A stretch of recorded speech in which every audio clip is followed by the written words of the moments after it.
Aşıkların ayinge gül oturan oldu. Kılmetlerde labingden bol totuban oldu.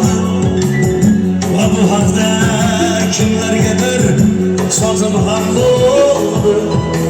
Sen barabır mukaddesin, mukaddes hayat. Sen barabır mukaddesin, mukaddes hayat.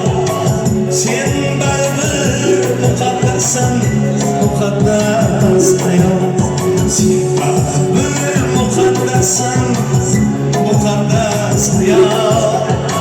Sen barabır mukaddesin, mukaddes hayat.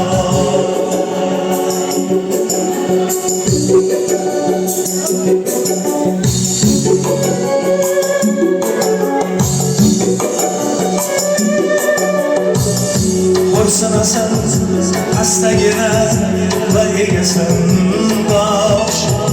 Bin yilliktir gözlerinde cavduragan yaş. Günahkarlar mingu bitti senga tegar tosh. Sen baribir muqaddassin, muqaddas hayot. Sen baribir muqaddassin, muqaddas hayot. Sen baribir muqaddassin, muqaddas hayot. Sen baribir muqaddassin, muqaddas hayot. Sen baribir muqaddassin, muqaddas hayot.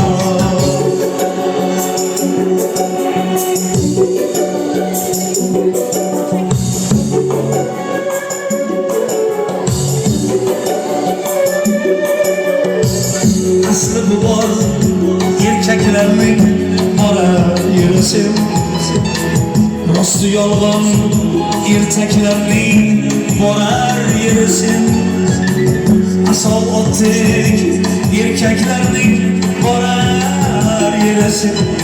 Sen baribir muqaddassin, muqaddas hayot. Sen baribir muqaddassin, muqaddas hayot. Sen baribir muqaddassin, muqaddas hayot. Sen baribir muqaddassin, muqaddas hayot. Sen baribir muqaddassin, muqaddas hayot.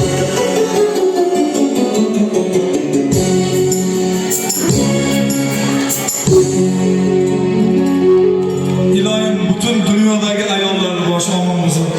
Bütün dünyodagi erkaklarni baxtiga sizlar sog' bo'linglar. Umringlar uzoq bo'lsin. 100 yil yashanglar. Yashaverib zerikib ketinglar. Sog' bo'linglar.